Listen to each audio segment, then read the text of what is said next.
Good evening, everyone. About 3 hours ago, a uniformed police officer sitting in a marked police van in the confines of the 41st Precinct was shot and wounded. By the grace of God, we are here talking about an officer that will be going home. Let me be very clear. This was an assassination attempt of 2 New York City police officers. I'm joined up here by Mayor de Blasio, Terry Monahan to my right, Chief of Department, Chief of Detectives Rodney Harrison, and PBA President Pat Lynch. I'll go through the details in a moment, but first I'm going to kick it to Mayor de Blasio. Thank you, Commissioner. Commissioner Shea and I visited with our officer. Thank God he is going to be okay. Our officer and his partner, under the most adverse possible situation, did everything right, and thank God both of them are safe.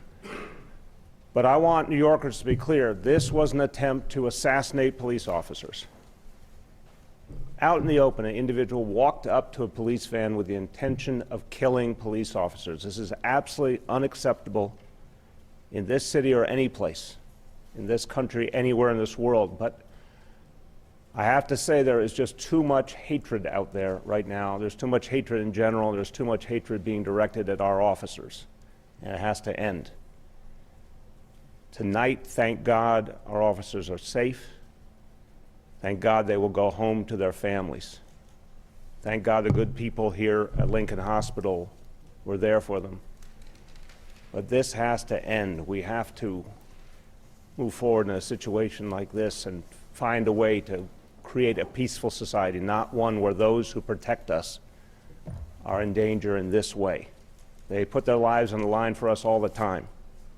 But this is something very different, and we have to stop it. Commissioner. Thank you, Mr. Mayor. So again, I'm going to read through briefly what we know at this time, and I'm going to remind everyone that this is extremely preliminary as detectives are out in the field working this case as we speak. Approximately 3 hours ago, uniformed police officers sitting in a marked police van with its emergency lights activated. They were there in the 41st Precinct to keep residents of the 41st Precinct safe because of recent drug activity as well as violence in the area. Was shot by a man who first engaged the officers and his partner in conversation. I'll remind you that everything we're going to say is preliminary here. Tonight, our 2 officers, again, assigned to the drug-prone area, Barretto Street and East 163rd Streets. They were assigned there recently because of the violence, shots fired in the area. At approximately 8:28 p.m., a male approaches the 2 officers who were sitting in the marked police van and engages them in conversation, we believe asking them for directions. Without provocation, the man pulls out a gun. The operator of the van yells "gun" and immediately attempts to put the car into drive and pull away from the scene. At this point in time, what we know is that multiple shots were fired by the perpetrator at close proximity into the van. At least 1, possibly 2 shots struck the operator of the van. 1 struck him in the chin, 1 struck him in the neck, narrowly missing the carotid region. And it is a miracle that we are not here under worse circumstances. Neither of the officers returned fire. The investigation is extremely active at this point, and we have a description of a male 20 to 30 years of age with a black jacket in that area. I'm going to turn it to PBA President Pat Lynch, and then I'll take very brief questions. This once again shows how dangerous the streets can be for New York City police officers. Fortunately, these police officers were vigilant, they were awake, they were ready, and was able to avoid a tragedy. We've been in hospitals like this before where we didn't get the news we got today. Don't take lightly the words an attempted assassination. An attempted assassination because they were in a marked van with their turret lights going in a New York City police officer's uniform. We cannot allow this to happen. Our elected officials, Albany, in the city, have to now recognize how dangerous the streets are and start working with us. to make sure people like this don't walk our streets. This police department will use all its resources to make sure we bring this person to justice. We hope the courts have the laws that allow them to make sure we get justice.